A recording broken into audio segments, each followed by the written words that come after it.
ಸಾಮಾನ್ಯವಾಗಿ ಸಂಘ ಸಂಸ್ಥೆಗಳು ಗ್ರಾಮಸ್ಥರು ಶ್ರಮದಾನದ ಮೂಲಕ ರಸ್ತೆ ದುರಸ್ತಿ ಮಾಡುವುದನ್ನು ಅನೇಕ ಬಾರಿ ನೋಡಿದ್ದೇವೆ, ಕೇಳಿದ್ದೇವೆ ಕೂಡ ಹೌದು. ಇಂದಿನಿಂದ ತರಗತಿಗಳು ಕೂಡ ಆರಂಭ.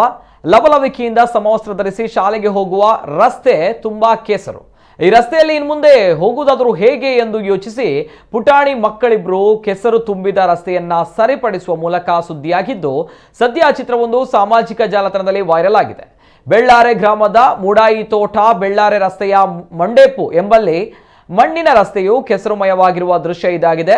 ಸ್ಥಳೀಯರಾದ ಸಂತೋಷ್ ಮತ್ತು ಕೇಶವ ಎಂಬುವರ ಮಕ್ಕಳಾದ 2ನೇ ತರಗತಿಯ ವಲ್ಲೀಶರಾಮ ಮತ್ತು ತನ್ವಿ ಹಾರೆ ಹಿಡಿದು ರಸ್ತೆಯಲ್ಲಿ ತುಂಬಿರುವ ಕೆಸರನ್ನ ಬದಿಗೆ ಸರಿಸಿ ಗುಂಡಿಯಲ್ಲಿ ತುಂಬಿಕೊಂಡಿರುವಂತಹ ನೀರನ್ನ ಹೊರಗೆ ಬಿಡುವಂತಹ ಪ್ರಯತ್ನ ಮಾಡಿದ್ದಾರೆ.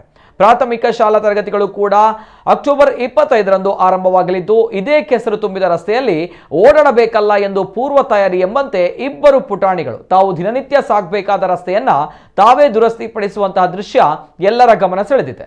ಈ ನಡುವೆ ರಸ್ತೆ ಬಗ್ಗೆ ಪುಟಾಣಿಗಳಿಗಿರುವ ಕಾಳಜಿ ಜನನಾಯಕರು ಸೇರಿದಂತೆ ದೊಡ್ಡವರಿಗೆ ಯಾಕಿಲ್ಲ ಎಂಬ ಪ್ರಶ್ನೆಯೂ ಕೂಡ ಮೂಡಿದೆ. ಇನ್ನು ಈ ಬಗ್ಗೆ ಮಾಹಿತಿ ಪಡೆದ ಸುಳ್ಯ ಸಿವಿಲ್ ನ್ಯಾಯಾಲಯದ ನ್ಯಾಯಾಧೀಶರಾದ ಸೋಮಶೇಖರ್ ಅವರು ಸ್ಥಳಕ್ಕೆ ಭೇಟಿ ನೀಡಿದ್ದಾರೆ.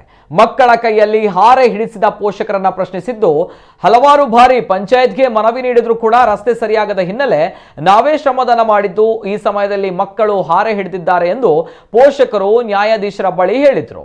ಆದ್ರಿಂದ ಕೂಡಲೇ ರಸ್ತೆಯನ್ನ ಸರಿಪಡಿಸುವಂತೆ ಪಂಚಾಯತ್ಗೆ ನ್ಯಾಯಾಧೀಶರು ತಾಕೀತು ಮಾಡಿದ್ದಾರೆ ಎಂದು ತಿಳಿದು ಬಂದಿದೆ.